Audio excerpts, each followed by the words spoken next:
¿Qué tal? Saludos, ¿cómo están? Muy buenos días. Les damos la bienvenida a un nuevo encuentro digital que celebramos desde aquí, desde la redacción central de La Voz de Galicia, un nuevo encuentro en el marco del 140 aniversario de La Voz de Galicia. Hoy con un foco de atención, el transporte por ferrocarril. Si por algo se ha distinguido, en este caso la Voz de Galicia, durante todos estos años, durante todas estas décadas, pues es por la defensa de los intereses de Galicia, de los gallegos y de las gallegas. Y en numerosas ocasiones se ha hablado, se han demandado, se ha luchado por esos intereses también en materia de transporte ferroviario. Vamos a hacer un relato, un recorrido por cómo la historia pues ha mejorado, ¿no?, las infraestructuras, ha mejorado, ¿no?, los servicios. Se habla, ya lo saben, de la Galicia de las dos velocidades. Va a ser un asunto que comentemos, que analicemos con nuestros invitados, con tres expertos en la materia. Ya les garantizo que va a ser sin duda de interés lo que nos van a ir contando durante los próximos minutos. Vamos a hablar también de muchas cuestiones que tienen que ver con la actualidad del ferrocarril, de la llegada de la alta velocidad a Galicia y de muchas otras cuestiones que componen este mapa ferroviario gallego. Miguel Rodríguez Bugarín, gracias por acompañarnos, es catedrático de ferrocarriles de la Universidad de Da Coruña, bienvenido. Buenos días, bien hallado. Gracias por estar con nosotros. Carlos Nardiz, él es doctor ingeniero de Caminos, Canales y Puertos, profesor de Urbanismo y Ordenación del Territorio de la UDC, bienvenido también, buenos días. Buenos días. Y José Carlos Fernández, ingeniero técnico de Obras Públicas. Bienvenido, gracias. Muchas gracias. Buenos días también. Vamos a ir haciendo ese relato, con sus impresiones, sus aportaciones, su análisis en detalle, como les digo, de cómo ha ido mejorando, ¿no?, de cómo hemos ido ganando en competitividad ferroviaria aquí en Galicia. Comienzo preguntándoles por la situación en este momento. En lo que a ferrocarril se refiere, ¿estamos en el mejor momento en Galicia? Yo creo que radicalmente sí, es decir, el ferrocarril ha dado un paso de gigante dentro de nuestra comunidad. Es cierto que siempre se pueden poner peros, esto es el mismo problema de la botella medio llena o medio vacía. Lo que es cierto es que el contenido de la botella, en este caso las actuaciones que se han desarrollado en materia de infraestructura ferroviaria, son de las más avanzadas que podemos encontrar hoy en día en cualquier lugar de España o de Europa. Insisto, podemos comentar o podemos incluso lamentarnos de que no haya llegado antes. Podemos lamentar que no haya llegado hasta ciertas ciudades o zonas de nuestro territorio, pero que lo que es cierto es que lo que se ha hecho es muy bueno. ¿Cuál es su diagnóstico, profesor Nardiz? Bueno, pues el mismo que el de Miguel. Yo creo que el avance que se produce en este siglo, fundamentalmente, con el tema de la alta velocidad, vamos a llamarlo así, es importante, ¿no? Podemos poner dudas o tener dudas desde el punto de vista del transporte de mercancías, de si teníamos que haber apostado exclusivamente por los pasajeros o por un ferrocarril mixto. Pero yo creo que el balance es positivo en este sentido. En el año 2009 se inauguró el tramo entre Coruña y Santiago, creo que en el 2015 la continuación de lo que es el eje atlántico, que permite hoy una conexión entre las ciudades del eje atlántico, y en el 2011 me parece que se inauguró el tramo entre Santiago y Ourense. Y luego recientemente, ahora en diciembre del 2021, el tramo de acceso a Galicia, ¿no?, el último tramo que quedaba, aunque queda también pendiente lo que es la variante de Taboadela, ¿no? Quedan temas en este sentido pendientes que ya iremos comentando, pero el balance es positivo. Es decir, yo creo que Galicia ha dado un salto de escala importante respecto a las previsiones que teníamos en el siglo pasado. José Carlos, ¿no hay dos sin tres? ¿Estamos en el mejor momento? Exactamente, sí, gracias. Yo comparto con los compañeros de mesa que Galicia ha mejorado estimativamente un 30% respecto, tampoco hemos puesto un año de origen, supongamos el año 2000, porque por la edad todos vivimos esa situación de cambio. Pero no puedo estar de acuerdo en una visión globalmente positiva.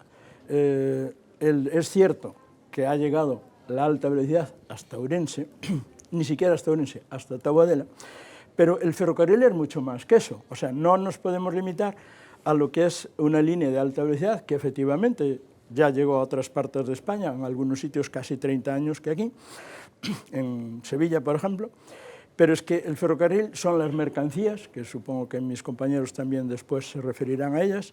O sea, no tenemos un transporte ferroviario de mercancías eficaz ni eficiente. Yo diría que casi no tenemos transporte ferroviario de mercancías. Y sobre todo, para el gran público trabajador, ciudadanos me refiero, y estudiantil, que en 12 comunidades de España se están beneficiando de poder ir a su trabajo o poder asistir a sus clases de universidad, de instituto, en ferrocarril, que son los servicios que se denominan de cercanías. En Galicia ni se han implantado. O sea, aquí no tenemos ni cercanías en Vigo, ni cercanías en A Coruña. En Santiago podría haberlos o no, pero bueno, en esas dos grandes ciudades, que son en tamaño incluso muy superiores a otras que sí cuentan, como Santander, San Sebastián, Cartagena, etc. Entonces, pues yo, la verdad, tengo que reconocer que se ha avanzado, pero tengo que reconocer que lo que nos falta comparativamente en este momento con otras comunidades o con otros países, estamos todavía, a mi juicio, muy lejos. Bueno, y es que, claro, el balance puede ser positivo, pero también reconocer las debilidades, ¿no? Sí, así lo comentaba en mi intervención, es decir, vuelvo a insistir, se trata del problema de la botella o medio vacía o medio llena. A ver, yo sobre todo lo que sí que quiero poner énfasis es en que las actuaciones que se han desarrollado en Galicia, lo que se ha hecho con las técnicas, con los procedimientos, con, digamos, la tecnología que existe en otros países en Europa en materia de ferrocarriles. Es decir, no estamos adoptando, permítanme que lo diga así, una tecnología de segunda, sino que aquí se están implantando los mismos avances que se están adoptando en otros sitios de España o en Europa. Evidentemente, cuando Xosé Carlos Fernández plantea que, hombre, hay muchas más cosas dentro del ferrocarril, por supuesto que sí, pero vuelvo a insistir, si lo que se pregunta es, ¿Galicia ha avanzado en materia de transporte ferroviario? Yo lo único que puedo responder es que sí. ¿Que nos hubiera gustado que fuera más? Pues seguramente también, pero lo cierto es que lo que se ha hecho es un buen trabajo.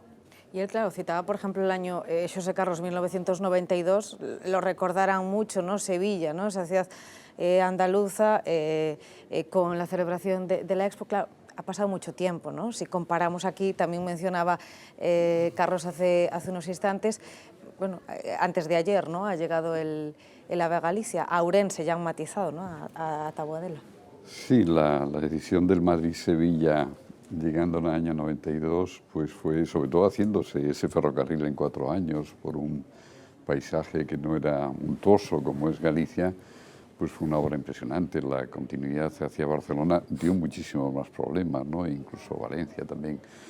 Pero hay todavía comunidades autónomas en donde no ha llegado al País Vasco, no ha llegado a Cantabria, por tanto, dentro del ranking de comunidades autónomas, quizá no estemos tan mal, ¿no? Y como decía Miguel, el reto de la ingeniería que se ha hecho aquí, sobre todo en el último tramo, el de Pedralba, Ourense, ha sido tremendamente importante en términos de viaductos, en términos de túneles, en términos, digamos, de infraestructura ferroviaria, ¿no? Hay otros temas a mayores, ¿no? Pero en lo que es la conexión con el exterior, aunque falte en este momento los 17 kilómetros la variante de Taboadela, se ha hecho un esfuerzo importante, un esfuerzo económico, entre otras cosas, no solamente generil, tremendamente importante, ¿no? Yo, si me lo permite, incluso para subrayar esta idea que creo que es importante, cuando estamos aquí reunidos básicamente porque La Voz cumple 140 años.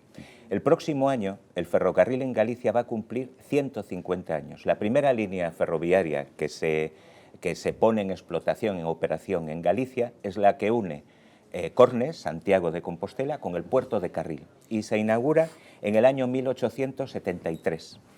La primera línea de ferrocarril en lo que hoy conocemos como España es la que une Barcelona con Mataró, que se inaugura en 1848. Por lo tanto, entre el primer ferrocarril en España y la primera línea ferroviaria en Galicia distan 25 años.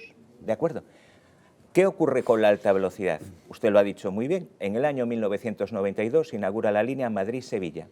Y digamos que la alta velocidad a Galicia llega, esto como ha señalado José Carlos Fernández, en el año 2020. Por lo tanto, incluso nos hemos retrasado un poco. Son 28 años entre el nacimiento de la alta velocidad, la primera línea de alta velocidad en España, y la primera que llega a Galicia. ¿De acuerdo?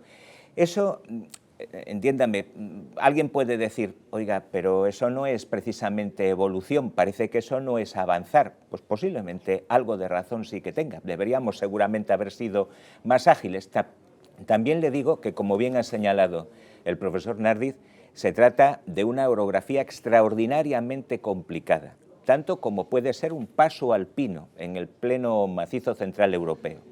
Ahora bien, creo que también de esto debemos sacar una conclusión, y es que cuando nosotros estamos planteando la construcción de una línea de ferrocarril, eso es un periodo muy largo de tiempo. Esto no es como cuando alguien en casa decide hacer una modificación en casa de una parte de su casa, o hacer incluso una vivienda, que es cuestión de muy poquitos años, 1 año, 2 años. No, cuando hablamos de una infraestructura tan compleja como las que estamos planteando, estamos hablando de proyectos que al final, desde que se comienza hasta que se finaliza, estamos hablando de 15 o 20 años. Y eso supone ventanas de oportunidad, porque esa línea de ferrocarril es una línea que tiene que servir a las personas que viven en Galicia y a las empresas que hacen su actividad, que realizan su actividad en Galicia. Y desde ese punto de vista, todo lo que sea retrasar este tipo de proyectos, al final evidentemente se traducen en pérdidas de oportunidades para los gallegos y para la empresa en Galicia. Bueno, yo vuelvo a tener elementos de coincidencia con los compañeros, pero también vuelvo a tener elementos de disidencia.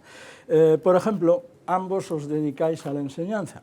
Yo, una anécdota mía de hace 50 o 60 años, era que yo en clase, cuando no sacaba muy buenas notas, me escudaba ante mis papás. No, es que yo fui el cuarto, pero hubo quintos y sextos. O sea, claro, yo dentro del tema de comparativo, yo no puedo mirar a los que están peor de la clase. O sea, el País Vasco no tiene línea de alta velocidad, en parte porque ellos mismos así en su día lo decidieron. O sea, ni siquiera van a tener una línea de velocidad como la de Galicia, van a tener una línea exclusivamente apta para 240 kilómetros por hora y además mixta, porque la quisieron para cercanías, lo quisieron así.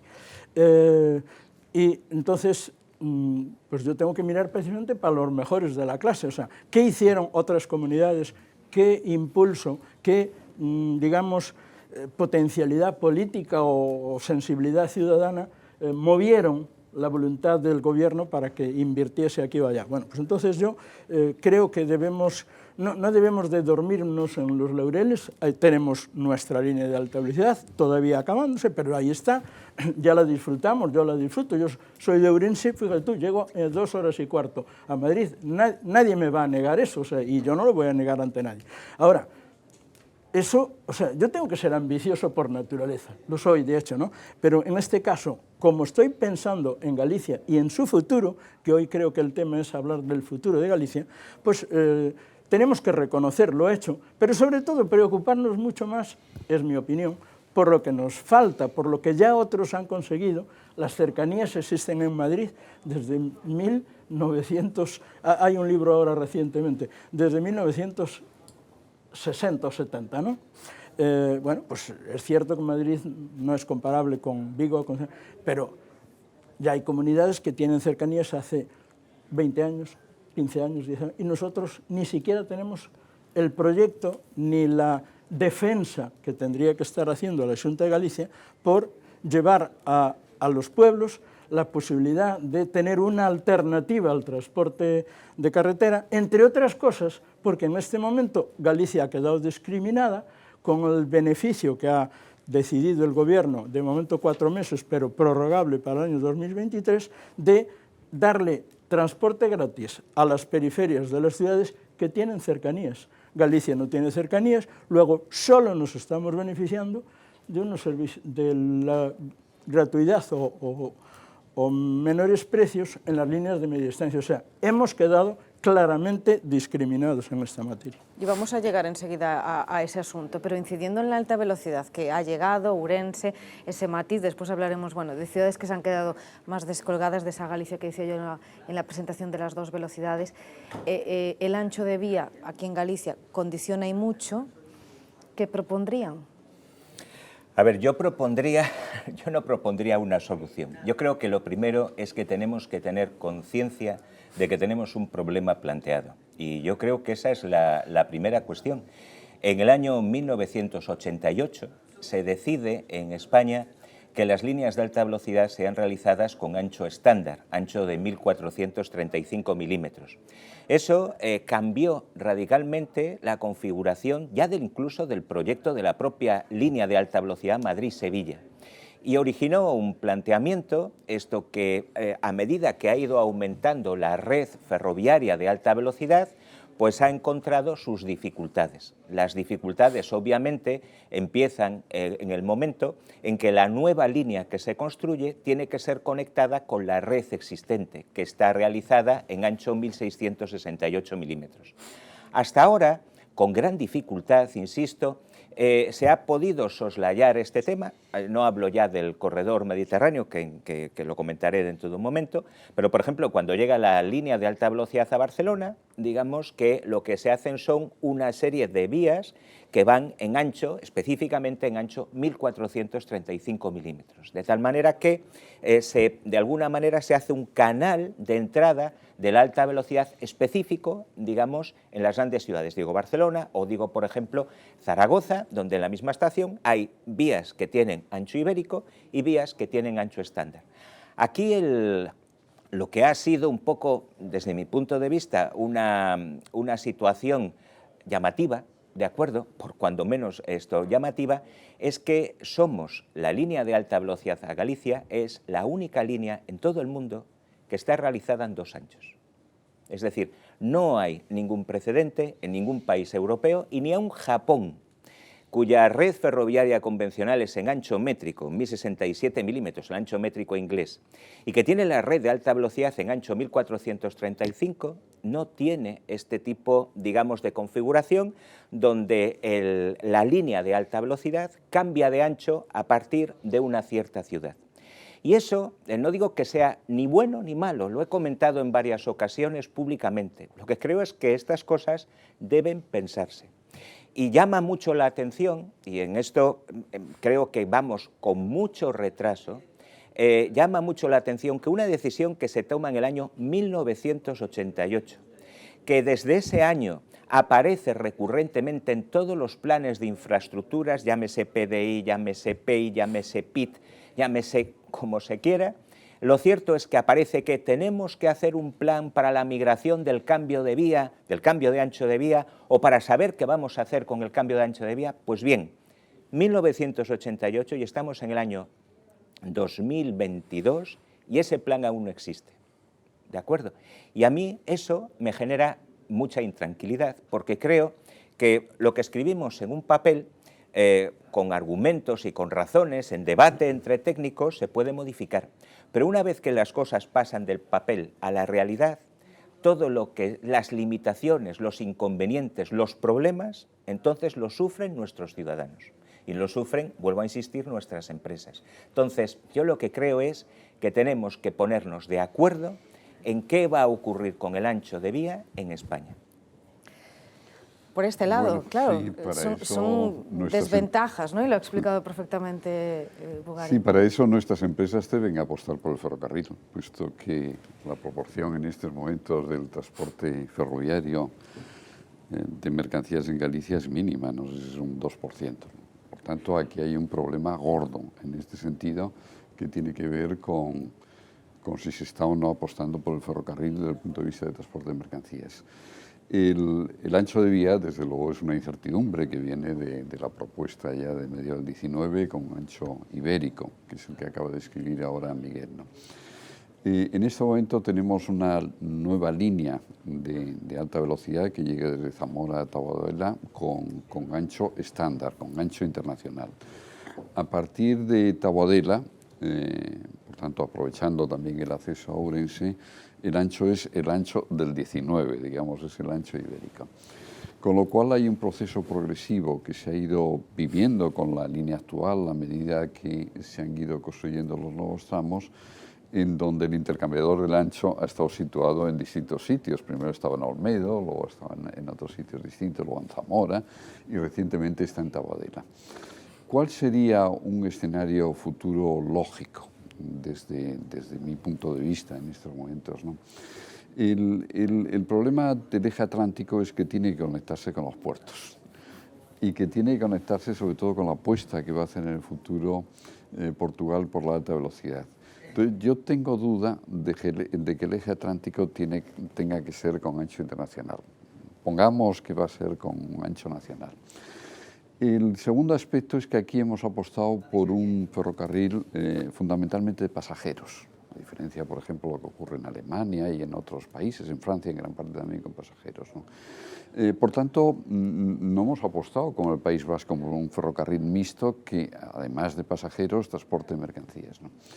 Con lo cual, yo estoy viendo un escenario futuro, por supuesto, cuando se haga la variante de Taboadela, el intercambiador estará en Ourense. Pero lo lógico es que se modifique también el ancho de vía del tramo de Santiago-Ourense. Por lo tanto, el futuro intercambiador, si mantenemos de cambiador de ancho, si mantenemos el eje atlántico con el ancho ibérico, posiblemente tenga que estar en Santiago. Esto es, digamos, lo que sería un planteamiento futuro en términos del 2030, pongamos por ejemplo, ¿no? Es el escenario que estoy viendo. Si el eje atlántico va a ser un ancho internacional, yo lo dudo, particularmente lo dudo en este sentido, ¿no? Pero sobre todo porque nuestros puertos lo tenemos en esa conexión con el eje litoral que en este momento comunica Coruña con Santiago, Pontevedra y Vigo, que en el futuro se extenderá a Ferrol y que luego continuará a través de la fachada atlántica a Portugal, ¿no? Pero una de las incertidumbres que se está produciendo en estos momentos es respecto al ancho de vía. Eso, creo, y termino con esto, no afecta a los pasajeros, puesto que vamos a tener unos trenes Abril que van a ser de ancho variable, que van a poder circular a más de 300 km por hora, por tanto no afecta a los pasajeros, pero podría afectar a las mercancías en el caso que se apueste en Galicia por el tema de que también en Galicia, que está mucho más atrasada que el resto de España, también por el transporte de mercancías por ferrocarril. En tu caso, José Carlos, para ti, ¿cuál es el escenario lógico para Sí, Galicia? como estamos hablando de infraestructuras, sobre todo tanto de alta velocidad como su relación con las ya existentes convencionales de ancho ibérico, el profesor Bugarín nos recuerda que en Galicia se hizo una, llamémosle excepción o singularidad, con una línea que no es única en España, ni en Europa, ni en el mundo, o sea, es única en el mundo. Lo dice la universidad, luego yo me lo tengo que creer porque además es cierto. Pero no solo se hace esa singularidad con el caso de Galicia, que después volveré a ella, sino que hay otra singularidad previa, que es la venta, y digo venta política, no tanto técnica, pero sí política, de una línea que le llamamos eje atlántico, que debería de unir Ferrol, Coruña, Santiago, Vigo y la frontera de Portugal, en donde se nos dice que se va a transformar esa línea en una línea de alta velocidad. Pero ahí vuelve a haber otra excepción, no ibérica, excepción galaica, y es que en lugar de construirse con ancho, como estaba ordenado, como nos ha recordado el señor Bugarín, en ancho internacional, en vía estándar, que se llama, pues no, se decide aprovechar lo que había y mejorarlo un poquito y le seguimos llamando línea de alta velocidad del eje atlántico. ¿Qué pasa?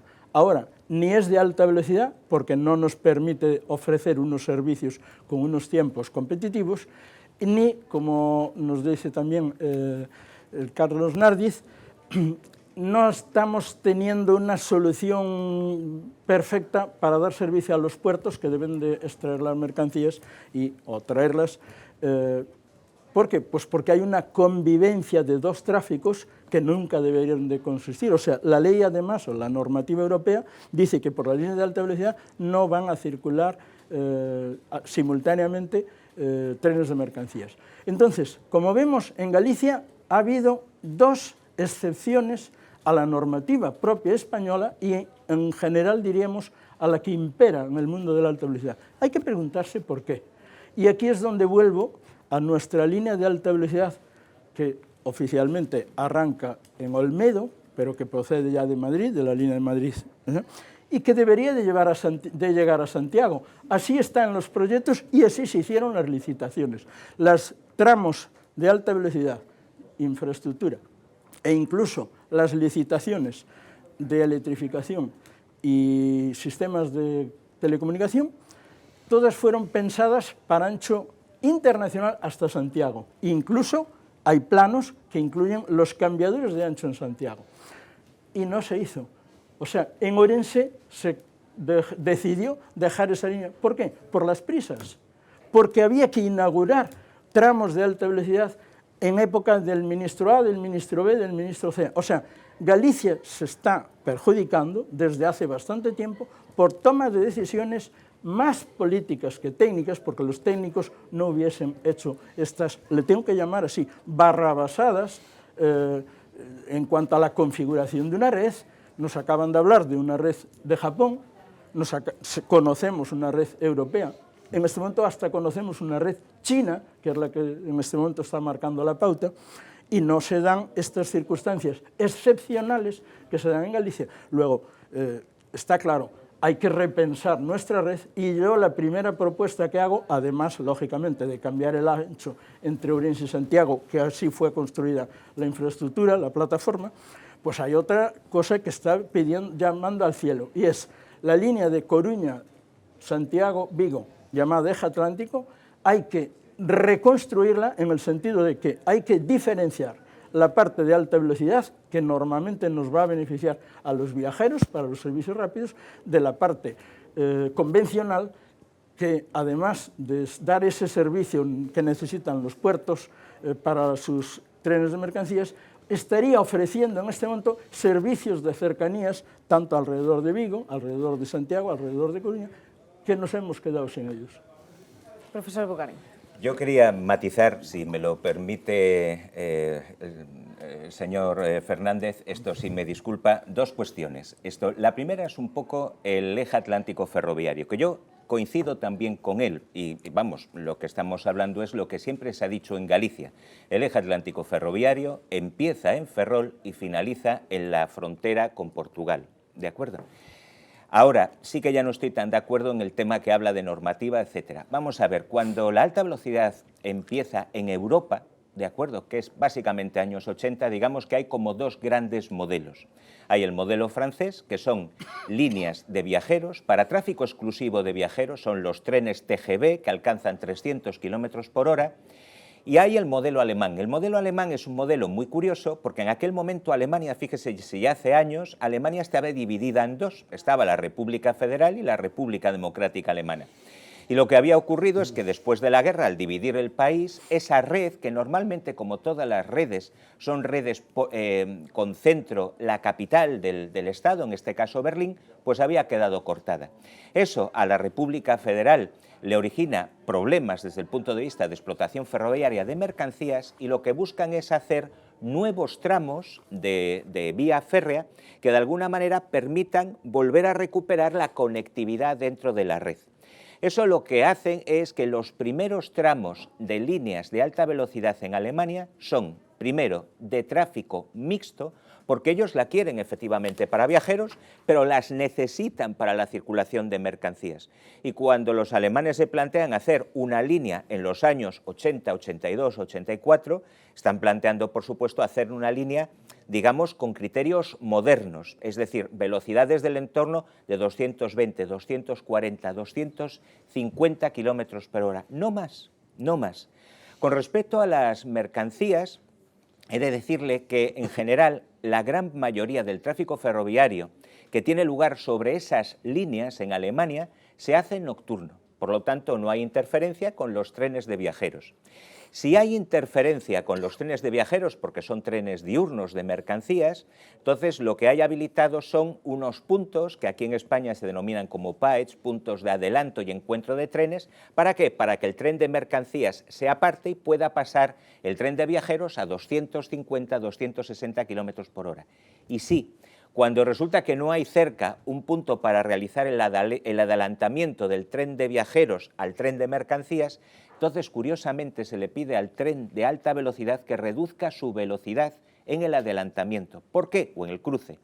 Porque se podría producir, a pesar de que esas líneas tienen una distancia entre los ejes de la vía, lo que conocemos como entrevía, tienen una distancia mayor porque se producen, digamos, perturbaciones de tipo aerodinámico. Lo que no se desea, y seguramente se puede recordar algún tipo de accidente, es que cuando pase ese tren de viajeros pueda mover la mercancía en el tren de mercancías, sacarla fuera de gálibo y producirse, por lo tanto, un accidente. Desde ese punto de vista, el eje atlántico cumple, salvo en el primer tramo que sale de Santiago hacia Coruña, cumple específicamente lo que se había comentado. Lo que ocurre es que en aquel momento, aquel proyecto, que era básicamente un proyecto, si se quiere, de duplicación y electrificación del eje atlántico, estaba ya lanzado, se continuó con él, y ya los siguientes, y es más, cuanto más pasó el tiempo, con más criterio, por eso José Carlos lo comenta en ese sentido, era más criterio de alta velocidad. Desde ese punto de vista, esos tramos permiten esa circulación mixta de viajeros y mercancías, que debo además decirle que para Galicia, y entiendo que para el norte de Portugal, es especialmente estratégica. Como bien ha señalado José Carlos, esta línea comunica los principales puertos de la eurorregión. Estamos hablando de Ferrol, Coruña, Vilagarcía de Arousa, Pontevedra, Vigo, Viana, hasta Oporto. Por lo tanto, nos interesa que haya por ahí, que pueda haber circulación de mercancías. Sí, y después vamos a seguir avanzando, porque estamos hablando de ese eje atlántico, excluyendo, bueno, hay ciudades, ¿no?, que se han quedado descolgadas. Ferrol, mencionaba ahora el profesor Bugarín, desde el punto de vista portuario, Lugo, Abonos, en fin, pero para cerrar y para ir completando, ¿no?, este eje atlántico. Yo no estoy de acuerdo que la línea de Coruña a Vigo no sea alta velocidad. Es decir, yo creo que es un primer planteamiento, y que la alta velocidad solamente se relacione con los 300 kilómetros por hora, porque es que cuando vas por Europa, por líneas, digamos, de alta velocidad, no solamente las alemanas, esa es la velocidad que están alcanzando. Por lo tanto, yo creo que es una línea de alta velocidad. Si al mismo tiempo, como está diciendo Miguel Rodríguez Bugarín, permite el transporte de mercancías, va a ser, independientemente del tema del ancho, va a ser tremendamente beneficiosa para Galicia y las conexiones con Portugal, ¿no? Por tanto, yo no creo que lo que estamos construyendo, independientemente de que evidentemente la velocidad de esta línea es menor, es una línea de alta, o son líneas de alta velocidad, ¿no? Y así es como... Pero es que además hay otro argumento. El llamado corredor atlántico que nos conecta que conecta Sines con Europa, las mercancías en nuestro puerto van a bajar por ese eje, y desde Vigo se van a relacionar después con Europa a través de Monforte con ese eje. Por lo tanto, es interesante que esa línea no sea de 300 kilómetros por hora, sino que sea de esos 200 y pico kilómetros por hora, para llevar no solamente, porque las mercancías no necesitan tanta velocidad, para llevar no solamente pasajeros, sino también mercancías. Pero además es un elemento de integración fundamental en este momento en las ciudades del eje atlántico, ¿no?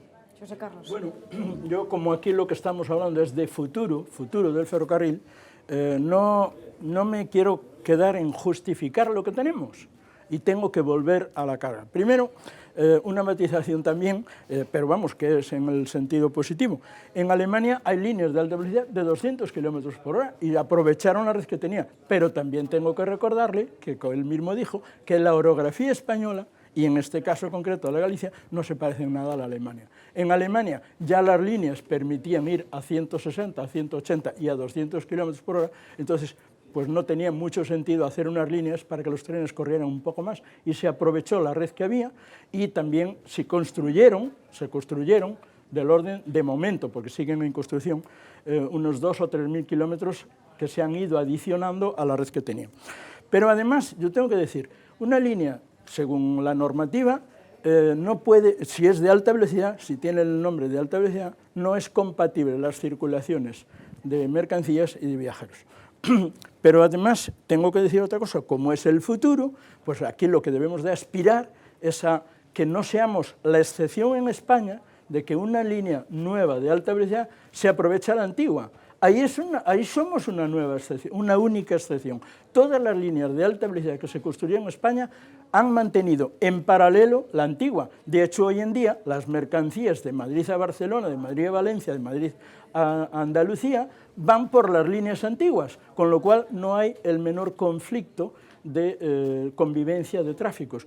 Yo aspiro a que en Galicia, en el futuro, estamos diciendo que lo que hay que aprovecharlo naturalmente, pero en el futuro son unas pequeñas inversiones, no es volver a construir el eje atlántico, sino aquellos tramos que se, digamos de alguna forma, se pisaron, se aprovecharon las líneas antiguas, hay que completarlo. En total son unos 40 y tantos kilómetros, no estamos hablando de nada del otro mundo. Hay que restituir la línea primitiva para que sea útil para mercancías y cercanías, o sea, darle servicios a la población, porque se han eliminado del orden de las 22 o 23 estaciones. Eso no lo debemos de olvidar. Y, en cambio, ni tenemos trenes de verdadera alta velocidad. Desde Madrid puedes llegar en alta velocidad, a lo mejor a Santiago, pero no a Coruña ni a Vigo. Entonces, creo que somos una excepción. Pues mire, de cara al futuro, hagamos lo que se ha hecho en el resto de España. Separemos un trazado de alta velocidad, aprovechando los tramos que se han construido, y restituyamos la línea convencional, que es la que había. Eso es el futuro. Tenemos nuevas necesidades de invertir, pues invirtamos en el corredor más importante que tiene Galicia, que es el que une el norte con el sur a través de la costa. Y aprovechando esto último que decías, porque insistía José Carlos, no se puede llegar en alta velocidad a Coruña o a Vigo. ¿En qué situación quedan ciudades absolutamente descolgadas como Lugo? Ya se está trabajando en un proyecto en ese caso, Ferrol, claro. Ahí ya, bueno, titulaba mi compañero Pablo González en las páginas de La Voz de Galicia, hablaba de la soledad, ¿no? De esa soledad ferroviaria. ¿Qué futuro le aguardan, bueno, pues a ciudades, a comarcas como es? A ver, cuando antes mencionaba lo de la botella medio vacía o medio llena, evidentemente eso es parte del líquido que falta en esa botella. Nuestra aspiración es evidentemente a que la alta velocidad se difunda en el territorio. He de decirle que de todas maneras es muy difícil llevar a todos los sitios del territorio la alta velocidad y por lo tanto lo que es necesaria, las ventajas, digamos, de la alta velocidad. Voy a poner por caso, y perdóneme, pongo un caso concreto que espero que no moleste a nadie. La Estrada. Bueno, pues es una ciudad importante, no tiene línea de alta velocidad. Hombre, el planteamiento no es realizar una vía de alta velocidad que llegue a Estrada. Lo que hace falta es conseguir, y a mí sí que me importa mucho en estos momentos subrayar este tema, y es que funcione el sistema de transporte público. Es que a veces estamos hablando, y perdóneme porque claro, yo soy profesor de ferrocarriles y parece que lo que debo defender es exclusivamente el ferrocarril, que bien evidentemente se defiende él solo. Pero digamos que como académico, como persona digamos que estudia estos temas, lo que tenemos que buscar es el correcto, digamos, desarrollo de un sistema de transportes que esté coordinado. De tal manera que cuando una persona que vive en Estrada quiere irse a Madrid, como hace el señor Fernández, pues en ese momento tenga una oferta de transporte público que sea adecuada. ¿Adecuada en qué? En tiempo de viaje, evidentemente en tarifa, en disponibilidad, es decir, que no tenga un autobús al día, sino que tenga una cierta oferta, esto que tenga un tiempo de viaje razonable, etc. Es cierto que hay algunas ciudades dentro de Galicia que por su tamaño, estamos hablando, digamos, de las 7 grandes ciudades de Galicia, pues hombre, parece que el propio tren debería llegar hasta allí. Este es el caso de Lugo. En Lugo, las actuaciones que en estos momentos se están desarrollando, la electrificación de la línea entre Ourense, Monforte y Monforte-Lugo, lo que es la renovación de vía, la construcción incluso de un nuevo túnel en Oural. Estos se inscriben precisamente en la posibilidad de hacer llegar un tren que al final va a tener como destino o como origen en Madrid, poder llegar hasta Lugo. Evidentemente esa es una de las soluciones posibles. Otras evidentemente serán que servicios de media distancia unan Lugo con Ourense. Esto es una cuestión que en muchas ocasiones, digamos, dentro del mundo del ferrocarril se producía, porque la gran ventaja que tiene el ferrocarril es que los intercambios dentro del propio sistema son muy regulares, son muy precisos. Donde están las cosas peor, yo no se lo voy a negar, es en Ferrol. Ferrol está, la línea que une Coruña y Ferrol es una línea con un trazado que no permite, ya no digo alta velocidad, tiempos, digamos, competitivos, hágase lo que se haga. Es decir, yo pienso que incluso únicamente la construcción del bypass de Betanzos, que parece que era una de las cosas como si fuera la piedra filosofal que arreglaba este problema, yo creo que no lo arregla. Y básicamente lo que creo es que exactamente lo mismo que se hizo entre Coruña y Vigo, que es una modernización de la línea, lo que se decía en la antigua directiva de interoperabilidad, las líneas de tipo 2 de alta velocidad, líneas adaptadas para velocidades del entorno de 200, 220 kilómetros por hora, es decir, Europa define esa línea como línea de alta velocidad. Bueno, pues que esa actuación que se desarrolló en la zona, pues seguramente con más población, entre Coruña y Vigo, pues se extienda hacia el norte, hacia Ferrol. Y como decíamos, con el eje atlántico, hacia el sur, por una cuestión creo que absolutamente estratégica para Galicia, hasta la frontera con Portugal. El panorama de Ferrol realmente desolador, ¿no? Hablando en lo que a transporte ferroviario se refiere. Sí, es distinto el caso de Ferrol del caso de Lugo, ¿no? En donde en Lugo se están haciendo unas actuaciones. El caso de Ferrol yo creo que es sintomático del olvido, digamos, de esta ciudad, ¿no? Por varias razones. En el caso de... porque hay gente que apuesta por una especie de cercanías entre Coruña y Ferrol, ¿no? Sin cambio retrasado, ¿no?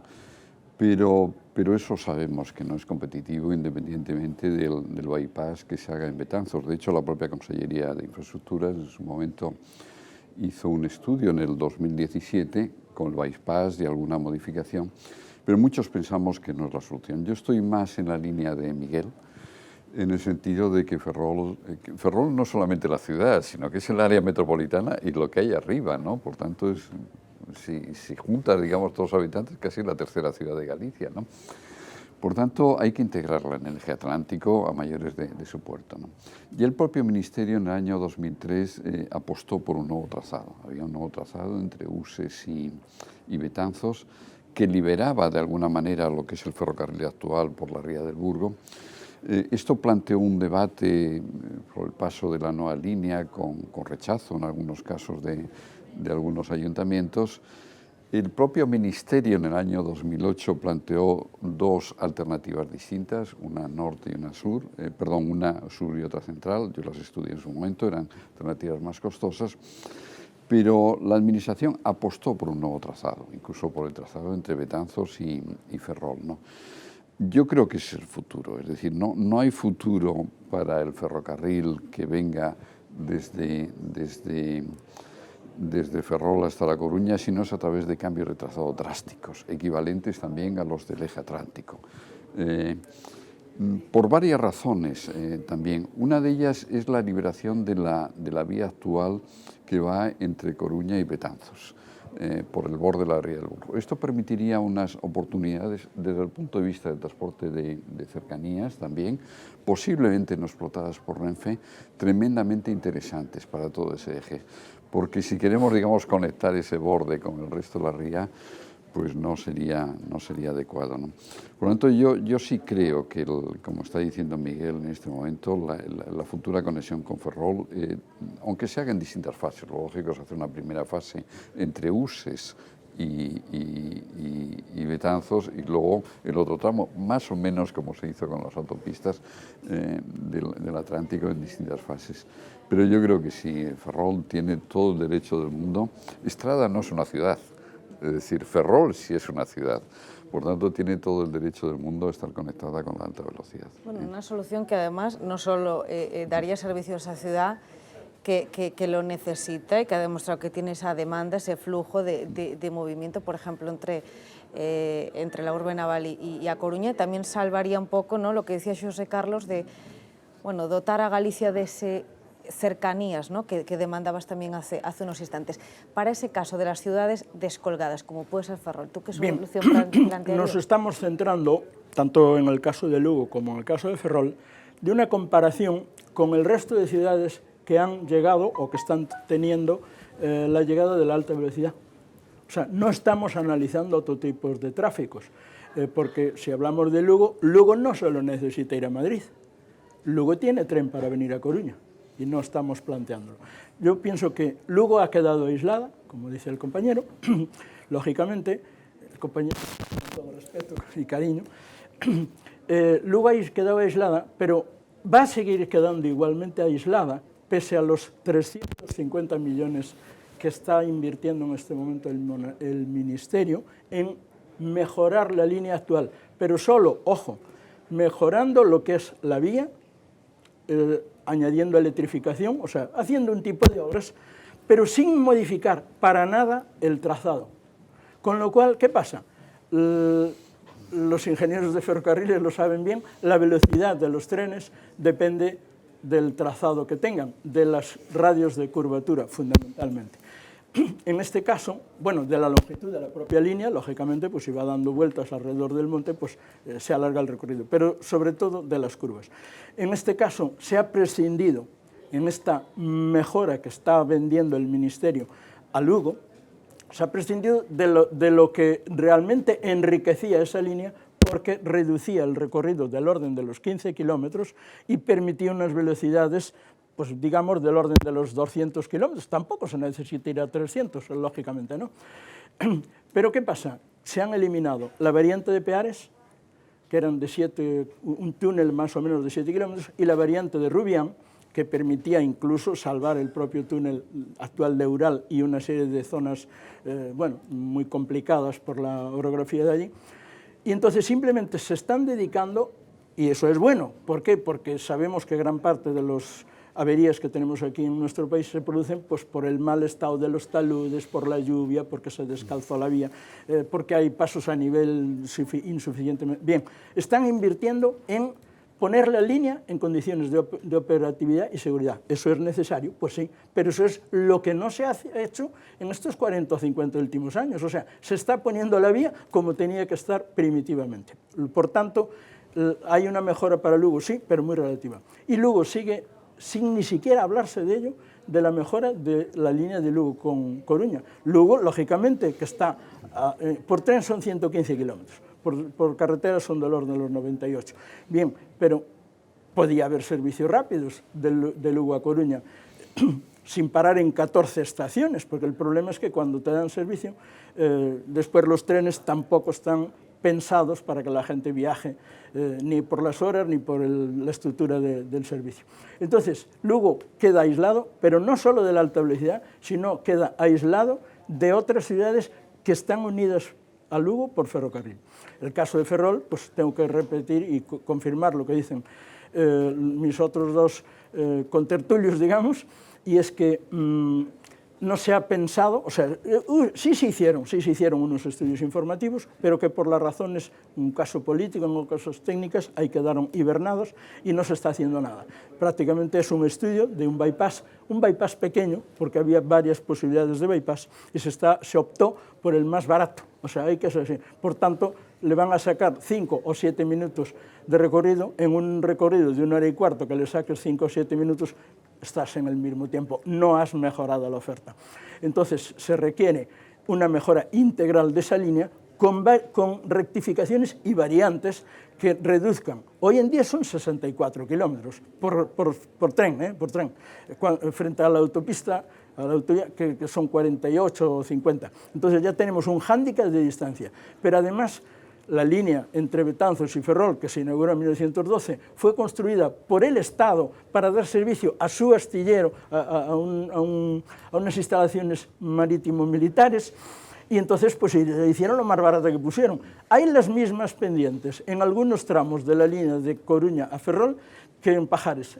Debemos de saber eso. Hubo que construir locomotoras específicas en su día para dar servicio a la línea, porque las normales no podían. Con esto estoy diciendo que confirmo que Ferrol está abandonada, pero que tampoco se aprecia ni por parte, vamos a suponer, de los ayuntamientos de Coruña y Ferrol, una acción defensiva, digamos, informativa y reivindicativa para que se resuelva el problema. Y, naturalmente, ¿quién nos representa a los gallegos ante el poder central? La Xunta de Galicia. Pues tampoco se aprecia ninguna acción ni de la Consellería ni de los propios presidentes de la Xunta reivindicativa en sentido de que Ferrol se le dé el mismo trato que a los demás. Ferrol está discriminada y de momento el problema es que no hay ningún plan para cambiar la situación. Y sin hablar de alta velocidad, pero cogiendo el caso de Ferrol además también desde allí, ¿no? La denominada antigua FEVE, hacia el norte, hacia el Cantábrico, ¿son de los que opinan que se ha destinado mucho a la alta velocidad? Hemos hablado mucho de la alta velocidad y hemos abandonado medias distancias o cercanías, ¿no?, inexistentes, como dice Xosé Carlos, aquí en Galicia. Bueno, yo aprovecho la intervención de Xosé Carlos para recordar. Yo creo que hay muchas veces que es bueno recordar cuál ha sido la evolución, por qué se han sucedido las cosas, porque seguramente una parte de la explicación de lo que actualmente sucede se debe precisamente a ese nacimiento. Vamos a ver, históricamente la red de vía estrecha, hay que recordar ante todo que por el norte de España tenemos una red bastante completa de ferrocarriles de vía estrecha, que fueron también, inicialmente, como los ferrocarriles de vía ancha, los de ancho ibérico, fueron realizados por compañías privadas, ¿de acuerdo? Esas compañías privadas tenían, dentro de lo que era la legislación que existía en ese momento, tenían más facilidades para desarrollar esos trazados. Los trazados, digamos, de vía ancha iban siempre muy supervisados desde, digamos, el poder en Madrid, ¿de acuerdo? Mientras que la vía estrecha, pues, permitía, digamos, una mayor flexibilidad en cuanto a lo que es el planteamiento de esos proyectos. Y lo cierto es que la red de líneas de vía estrecha nacen en el País Vasco, y son servicios que resultaron en aquel momento muy beneficiosos, muy rentables para las empresas que construyeron esas líneas y que luego las explotaron. Y así ese hecho de que se hacían estas líneas que luego se explotaban y que eran fuente de riqueza, fueron trasladándose hacia, digamos, el oeste, y así siguen, digamos, el crecimiento de esa red de pequeñas, digamos, líneas en la zona de Cantabria, en la zona de Asturias y finalmente en la zona de Galicia. He de decirle que así como en el País Vasco empiezan compañías privadas, he de decirle que aquí en Galicia esa línea se finaliza en la época de Franco, es decir, la finaliza el Estado. Y realmente la finaliza el Estado porque fundamentalmente no había ninguna empresa privada que encontrara rentabilidad. Hay que pensar que estamos hablando de sistemas de transportes, de modos de transportes que se caracterizan, primero, porque es necesaria una fuerte inversión inicial, tanto en lo que es la construcción de la infraestructura como en lo que es la adquisición de los vehículos, y solo esa inversión se puede, de alguna manera, compensar, rentabilizar, a través de la explotación, es decir, que haya o bien muchos viajeros o bien muchas toneladas de mercancías. Eso en el País Vasco había muchos viajeros y sobre todo mucha mercancía, carbón y sobre todo metal. Ocurre algo parecido en Cantabria, incluso en la zona oriental de Asturias, y por eso existe una red ferroviaria de vía estrecha bastante importante. Sin embargo, desde lo que es Oviedo hacia el oeste, hasta Ferrol, es una red que, insisto, no se le veía, digamos, un interés comercial. Sí que existía un interés, como señaló antes, también con motivo de la vía ancha entre Betanzos y Ferrol, existía un interés, por ejemplo, en poner en contacto las factorías de cañones que existían en Asturias, en Trubia, con Ferrol, que era, digamos, la armada. Pero, dicho eso, era un ferrocarril que se conoció como ferrocarriles estratégicos, con un interés claramente militar, pero lo cierto es que no existía un interés. ¿Por qué? Porque hay muy poca población y hay menos mercancía que transportar. Y eso que está en el nacimiento de esa línea ha ido, con el paso del tiempo, ha ido, de alguna manera, deteriorando la explotación, hasta tal punto que yo personalmente hoy en día, como saben, yo creo que es en el año 2015, hablo de memoria, desaparece FEVE en época de la ministra Ana Pastor y pasa a incorporarse, por un lado, la red de la antigua FEVE pasa a incorporarse a Adif anchométrico y lo que son los vehículos pasan a incorporarse a Renfe. Pero lo cierto es que esa actuación no ha sido capaz de alguna manera de detener, si me apuran incluso en alguna ocasión se ha visto que ha podido incluso aumentar, digamos, la degradación en la operación de la red. Es cierto que hay unos problemas muy específicos de Asturias en la compatibilidad entre los servicios de Renfe y ahora Renfe anchométrico, que compiten entre ellos y que hay que de alguna manera unificar, pero aquí realmente nos hemos encontrado en que el gran problema es que no hay población para soportar de alguna manera esos servicios. Y todo ello ha ido de alguna forma haciendo que la explotación de cada vez se vaya, digamos, produciendo en peores condiciones, fallan trenes, no hay repuestos, servicios sustitutorios en autobús, en fin, una cuestión que no permite, también he de decirlo claramente, de alguna manera prever un futuro halagüeño a la red, digamos, de vía métrica en Galicia. ¿Qué falla en este caso? Les voy a pedir brevedad, que estamos prácticamente ya fuera de tiempo. Profesor Nardiz. Bueno, esta es una línea que, como saben mis compañeros, aprueba en el año 26, me parece, 1926, como una ferrocarril secundario y que luego, como dice Miguel, pues apuesta en la posguerra por terminarla. De hecho, se debe terminar hacia el año 66-67 como una línea estratégica, ¿no? Entonces, Miguel dice que falla, digamos, esa necesidad, pero nosotros tenemos, digamos, en Galicia, situación periférica que tenemos en la cornisa cantábrica, un problema de comunicaciones, que en este momento el único soporte está siendo la propia autovía del Cantábrico, ¿no? Entonces, yo recuerdo esta historia, me acuerdo que en el año 95 invité al que era el secretario de Estado, que era Emilio Pérez Turiño, que no creía en la autovía del Cantábrico, en el año 95.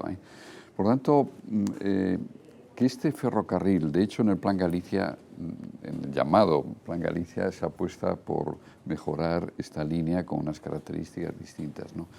Por lo tanto, tengo dudas en este momento cómo un ferrocarril distinto del actual, porque el actual efectivamente no sirve, podría aumentar el tráfico, digamos, transversal a través de la cornisa cantábrica.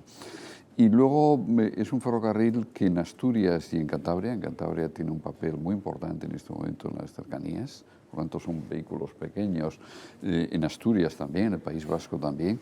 Por lo tanto, aún desde el punto de vista de las cercanías, yo creo que habrá que mantenerlo, aunque se haya integrado en el ADIN, ¿no? No lo sé, digamos, yo no soy de aquí, soy de la cornisa cantábrica. Si en el futuro habría que pensar en una mejora, como estamos pensando en el Lugo o Ourense, si habría que pensar en una mejora de este ferrocarril, evidentemente con un ancho distinto y con unas características distintas, ¿no? ¿Qué opción barajaría, Bien, José Carlos? como se ha centrado el tema en la línea de antigua FEVE, digamos, de vía estrecha, que une Ferrol con, bueno, en principio con Asturias, pero lo que a Galicia nos afecta, pues acaba más o menos en Ribadeo.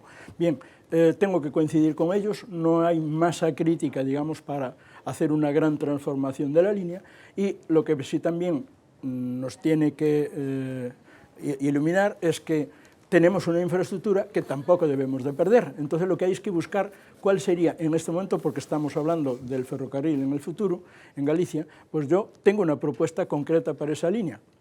Una vez que ha dejado, además de tener importancia de mercancías, porque había un puerto ahí que estaba permitiendo tener una cierta vida por el tema de mercancías. Entonces nos queda la población.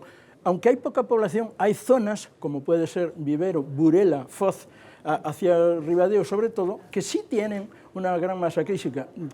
Yo he estado por allí y he visto que la gente se sube al tren, por ejemplo, para ir a los trabajos por la mañana y por la tarde. Entonces, lo que hay es que centrar en tres núcleos. Está Ferrol, que tiene cercanías, 30 y tantos trenes al cabo del día, hacia el norte, hacia San Sadurniño y Ortigueira. Eso debe de conservarse, mantenerse y mejorarse, habría que decirlo así. Bien, después tenemos otro núcleo que puede ser el de Viveiro hacia Ribadeo, que también le podríamos dar, o sea, le debería de dar la empresa ferroviaria vida en el sentido de establecer servicios adecuados a los horarios de la población. Sin embargo, los trenes que pasan por allí son unos que van de Ferrol y acaban en Gijón, o sea, van hasta Asturias, con lo cual los horarios no están precisamente adaptados para las necesidades de estas poblaciones. Entonces, que se conserve la línea, pues porque si no tiene un coste elevado, pues hágase, pero en plan turístico. O sea, tengamos una línea por la que puede circular un tren, el Transcantábrico o el que le quieran llamar, y entonces que conservemos la línea. Ahora, vida ferroviaria para dar servicio a la población, que es lo que realmente puede justificar una cierta inversión, pues hay que centrarla en aquellos núcleos que por tener vida propia, digamos, de trabajadores que se mueven, de gente que va a sus colegios o a sus institutos, y eso solo se da en esas zonas, entre Ferrol y Ortigueira, alargando un poquito, y entre Viveiro y Ribadeo. Esa es mi visión de cómo puede ser el futuro. Tengo que preguntarles por la actualidad, aunque ya estamos fuera de tiempo, en este repaso que estamos haciendo, recorrido interesantísimo. Actualidad pasa por hablar de esos bonos gratuitos. Se ha dado esa circunstancia que en muchos casos las plazas están bloqueadas pero no ocupadas, bueno, pues con problemas pues para los que acuden o los que necesitan esos billetes para ir a trabajar, para ir a estudiar. ¿Cómo solucionamos este desequilibrio? Un problema para ellos y también para Renfe, claro. A ver, efectivamente, eso es una fuente de insatisfacciones mutua en ese sentido.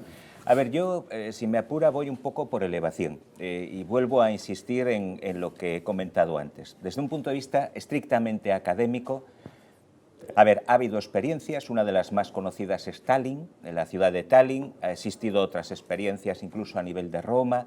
En general, lo que aparece publicado, que es un poco lo que los profesores de universidad vemos, leemos y contrastamos, es que las reacciones frente a el comportamiento, digamos, que se produce frente a tomar la medida de que el transporte sea gratuito, no siempre es bueno para el transporte ni para el ciudadano. Y de hecho está desaconsejado, lo digo también claramente. Esto es como todo, evidentemente, y lo ve usted aquí, que somos tres, y evidentemente pues cada uno tiene sus matices, y seguramente yo tendría que matizar mucho esta aseveración, pero es cierto, es decir, si usted ahora empezamos a ver artículos sobre esta cuestión, verá que hay una mayoría de autores que expresan sus dudas acerca de la conveniencia de rebajar la tarifa al público a cero, ¿de acuerdo?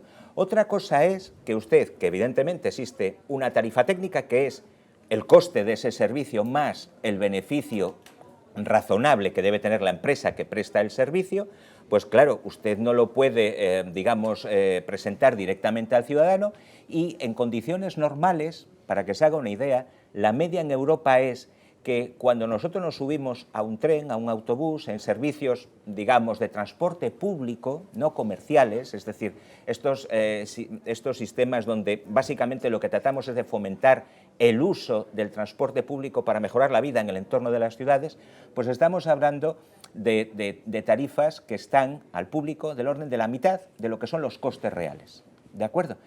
Claro, en una situación como la que tenemos, ¿podemos bajar? Sí, y seguramente es conveniente, pero no parece lo más conveniente bajar a cero. Y le digo, ¿por qué? Porque básicamente, y vuelvo a insistir, de que soy profesor de ferrocarriles, pero yo tengo que observar todo el sistema de transporte. Lo primero es que está haciendo una diferenciación entre modos de transporte. ¿Por qué? Volvemos al señor o señora que está en Astrada, que no tiene tren, porque ese señor no puede tener una rebaja, porque él tiene autobús y no tiene, aún encima que tiene la desgracia de que no tiene un tren de alta velocidad o un servicio ferroviario, resulta que aún así debe pagar para subirse al transporte público. La medida debería ser tomada a nivel de todo el transporte público. Normalmente todos los autores lo que dicen es que, hombre, sería bueno seccionar población.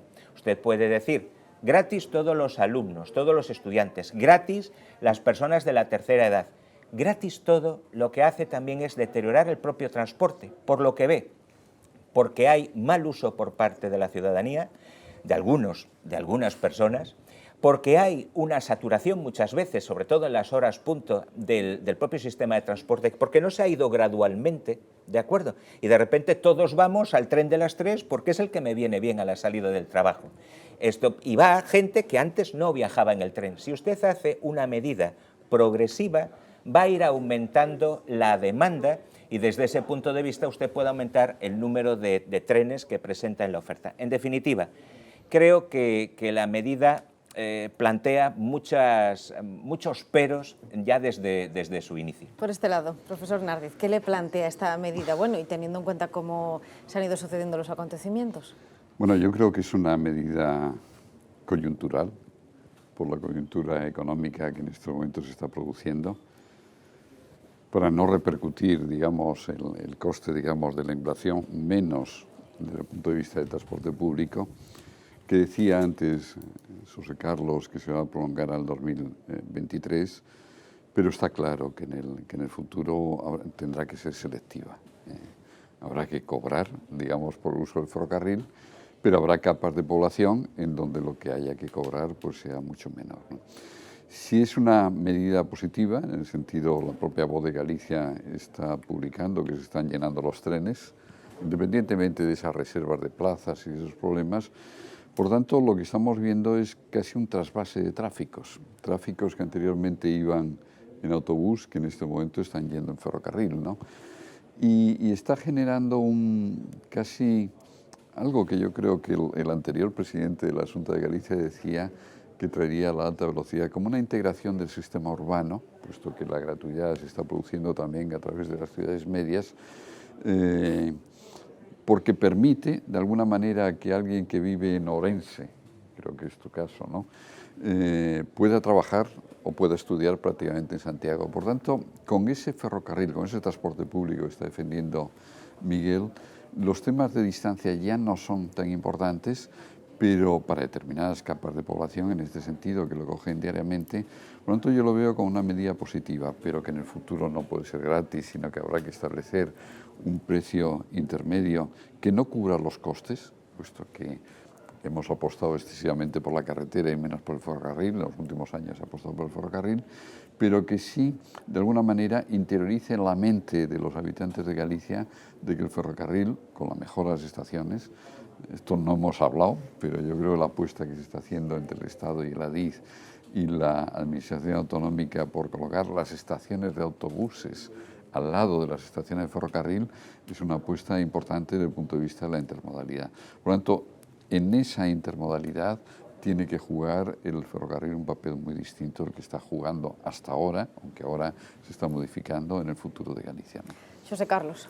Bueno, yo coincido, por ejemplo, con el profesor Bugarín en que esta bonificación que ha determinado el Gobierno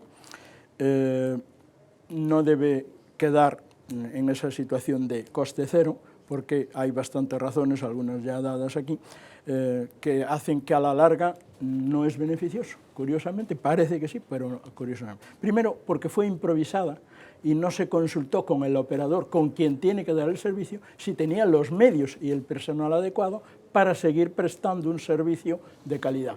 Primera cosa. O sea, una medida improvisada. Injusta, pues porque a unos les está beneficiando los que tienen tren y los que usan otros medios no les está beneficiando. Pero voy más allá. dentro de esa injusticia, o por lo menos no alcanzar el objetivo que se pretende, está el hacerla no discriminatoria. O sea, cualquiera persona, yo, por ejemplo, que no tengo que ir a trabajar, pues me aprovecho de esa discusión y me voy de excursión hoy a Santiago, mañana luego y pasado a Monforte. Cuando realmente, si el Estado quería, el gobierno quería ayudar a unos colectivos que son los que lo necesitan, son los trabajadores y los estudiantes. ¿Por qué? Porque viajan diariamente, son los que ya disponían de un bono a un precio X y ahora se les da. O sea, pero no discriminadamente a cualquiera que compre un bono y si hace no sé cuántos viajes ya se lo dan por bueno. Entonces, las empresas, todos lo sabemos, le dan a sus trabajadores unos bonos para comida, por ejemplo, ¿no? Pues el gobierno puede hacer igual, mire, a sus trabajadores que lo necesiten, pues claro, si yo soy de Coruña y trabajo en Coruña, no necesito eso. Ahora, si yo soy de Coruña y vivo en Ordes, pues me pueden dar un bono, porque la empresa sabe que vivo en Ordes, y entonces a los trabajadores y a los estudiantes es a quien tenía que ir dirigida esa medida. Y ahora ligo con lo que nos ha dicho el señor Nardiz, y es una medida coyuntural.